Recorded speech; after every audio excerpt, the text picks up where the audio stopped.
Hello everyone, Bella Malloy here, host of Seek Travel Ride, and welcome to another midweek mini episode.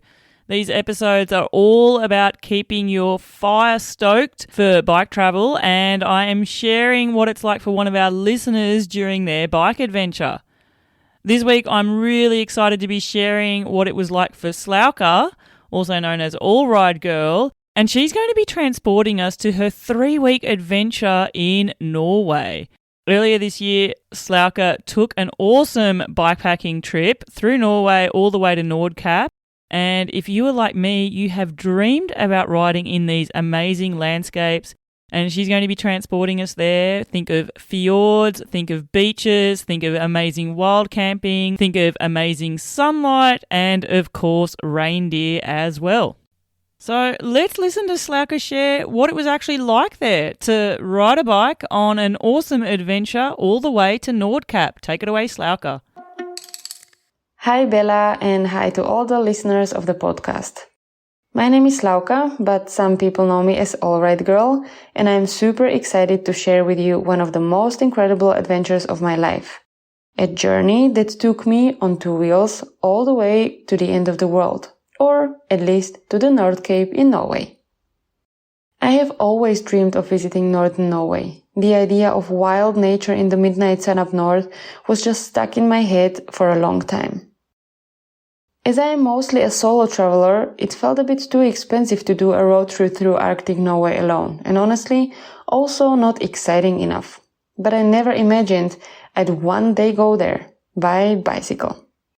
So how did this all happen? I looked at the map and picked a route I thought I could do in about 3 weeks. That's how much time I could take off work. I wanted it to feel epic, but also doable. And that's when I stumbled across this little fishing village in Lofoten with a very curious name. Å. Yes, that's right. Just one letter. Å is actually the last letter of the Norwegian alphabet. So it felt poetic to begin there and cycle all the way to the end.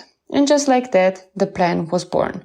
Cycling from the village of Å to the end of the world. Now, if you've never heard of North Cape or Nordkapp, it's the northernmost point in mainland Europe that you can reach by road.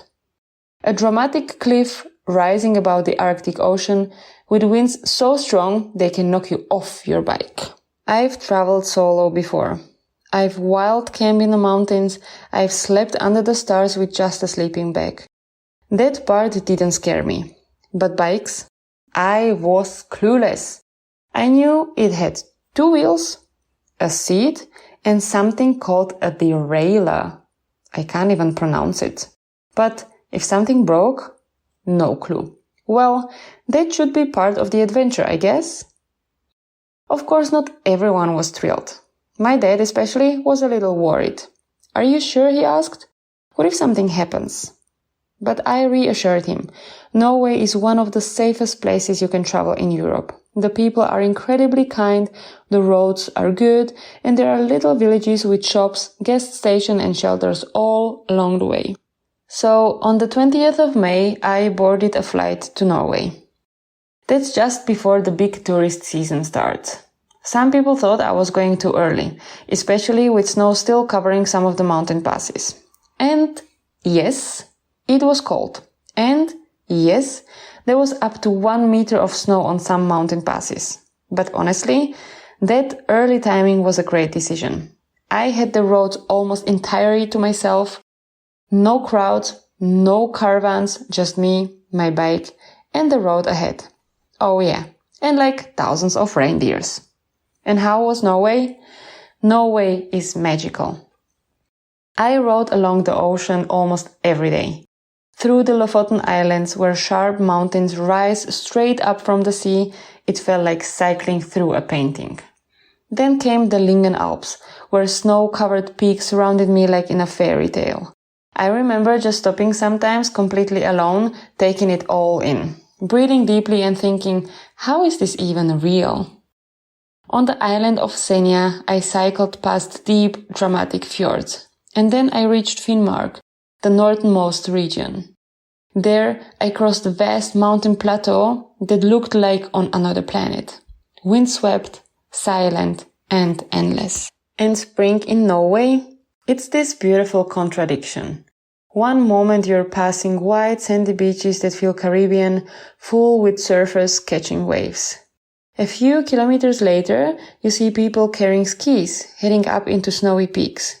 It's surreal, but that's Norway in May. And let's talk about the light. Once you're far enough north, the sun never sets. You have 24 hours of daylight. Imagine riding your bike at 10 p.m. and the sun is still high in the sky. I never had to worry about time. I could ride when I wanted, rest when I needed, and camp wherever I found a good spot. The wildlife also kept me company. I had reindeers cross the road in front of me. Once, a moose family appeared from the trees and just stared at me. Like, who is this strange human on wheels? Sometimes the animals would run off. Other times, they were just as curious about me as I was about them. And I never felt lonely, or too tired or unmotivated.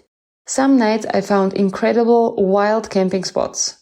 Sometimes right by the sea, sometimes up in the hills.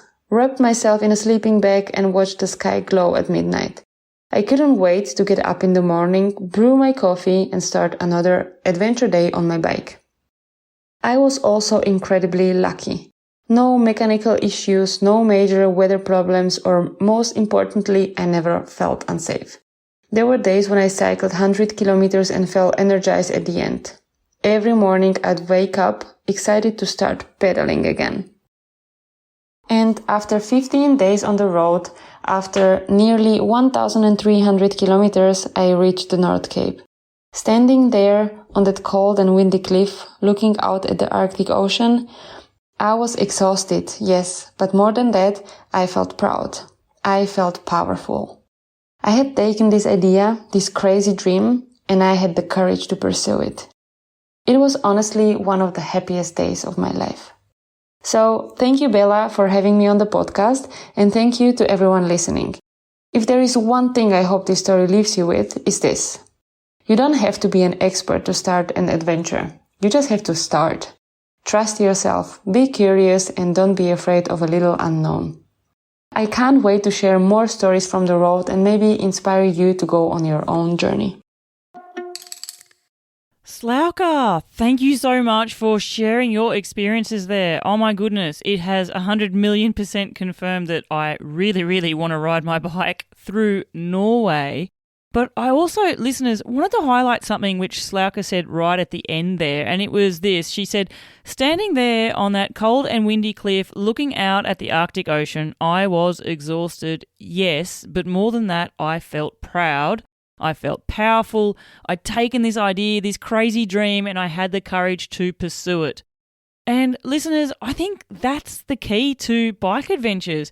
How many of us dream up these bucket lists and they never go further than that because life gets in the way? Or for some of us, it almost feels insurmountable that we don't have enough experience to take it on. And Slauka touched on this at the start of this episode where she said, she didn't really know anything about bikes. She knew bikes had wheels, a saddle, and something called a derailleur, but if something broke, that was going to be part of the adventure. Now, some of us can take that mentality that Slauka was talking about on, and then there's others who maybe are feeling, oh, that's too much of a hurdle to overcome. I don't want to be stuck somewhere. What if my bike breaks? I can't fix it. And then all of a sudden, that bucket list adventure dream of yours doesn't happen because we've put these barriers in the way. And I'm not saying that those thoughts aren't valid, that maybe thinking about, oh, if this happens, what will I do to get out of that situation, that's not part of your preparation strategy. But I think Slauka's approach, and it's an approach that a fair few of my guests that I've interviewed have also taken as well, of throwing caution to the wind and just saying, well, if something happens, I'll work it out. One of my guests, Steph Devery, was the first to tell me this when I asked her what her biggest life lesson was after riding her bike through all of Europe all the way down to Cape Town in South Africa. Her reflection was instantly this, and it was, things will always work out and you will find a way. And I've heard that over and over again from many guests. It didn't matter whether they were adventuring somewhere like Europe or the US, or whether they were in the far reaches of Kyrgyzstan high up in the mountains, yes, things occur, but there's always a solution. And I love that I have learnt that through their journeys. And Slauka talks about this being a potential barrier, but overcoming it and going anyway. So I hope that's a lesson that you take from hearing her story as well. The other things that I especially loved were just hearing things like, being in Norway, one of the things is the daylight hours are so long. And so that means that you have longer to ride, that the concerns of finding a wild camping spot aren't as high as they could be somewhere else because it's sunlight. And I could just imagine what it would be like to experience that. I'm not from a country where the daylight hours extend super, super long in the summertime. And so experiencing a day that almost feels like will go forever with those type of daylight hours is high up on my list.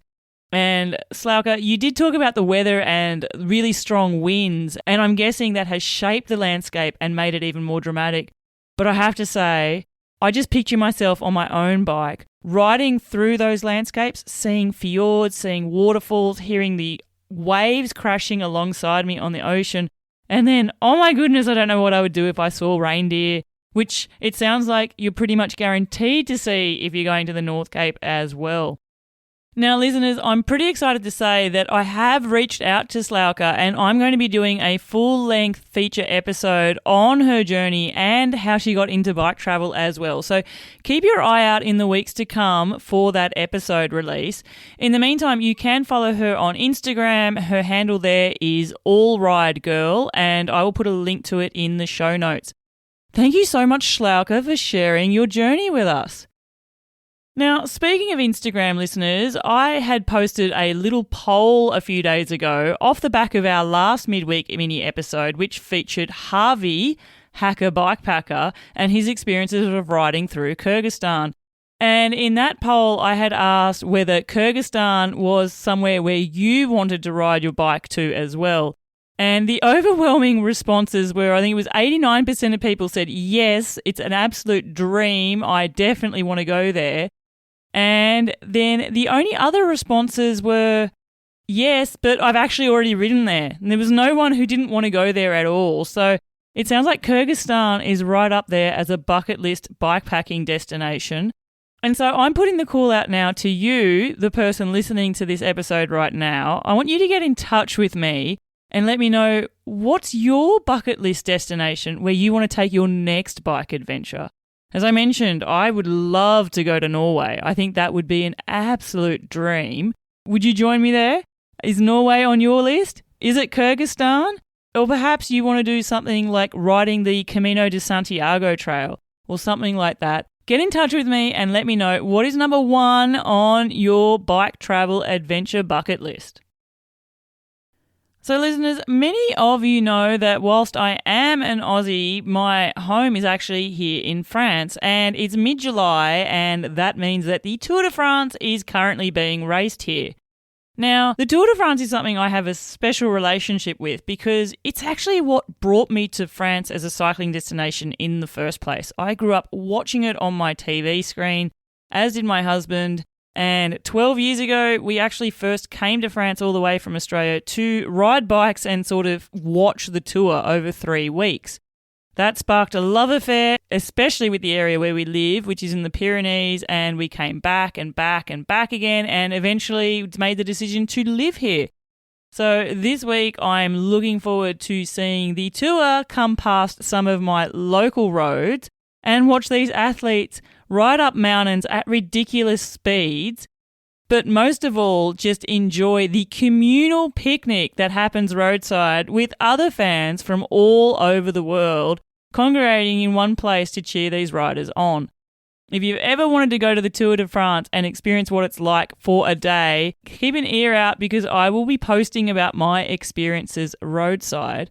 And if you've ever watched the tour and want to share your experiences with me, reach out because I would love to hear, where did you watch the riders? Did you ride your bike? And what are your long-lasting memories from doing that as well? Okay, listeners, now it's time to give a special shout out to you, my awesome super fans who have been absolutely legendary and bought me some coffees. These virtual coffees go a long way in helping to fund this podcast, and so I am especially thankful for those of you who've taken the time out of your day to actually buy me some virtual brews. This week, I would like to say a big thank you to Janet Stark, who says, "The podcast is super inspirational, Bella. Hearing all your guest stories and experiences makes you want to plan another cycling adventure." Oh, Janet, I'm 1,000,000% with you, and I think I've said this so many times. Every time I finish a guest interview, I just want to pack gear on my bike and head off out the door. And it sounds like tuning in makes you want to do the same. I'd love to know where your next bike adventure is going to be taking you, Janet, so get in touch with me and let me know. And listeners, I once again have an anonymous someone who has also brought me some virtual copies, and they have just said, "Thank you so very much, Bella, for your amazing podcast. I recently discovered it and I've nearly listened to all the episodes already.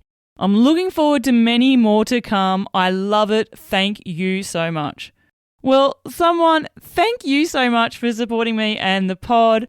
You must have listened to so many hours of Seek Travel Ride now because our back catalogue is huge, and I can't thank you enough for supporting me and the show. Now, listeners, if you want to be like Janet Stark and someone and show your support for Seek Travel Ride, you can buy me some virtual coffees. Simply head to buymeacoffee.com/Seek Travel Ride. Buy me some coffees, but most importantly, leave me a message and let me know what is it that you're loving about the podcast and where is your next bike adventure going to take you. And until the next episode, I'm Bella Malloy. Thanks for listening.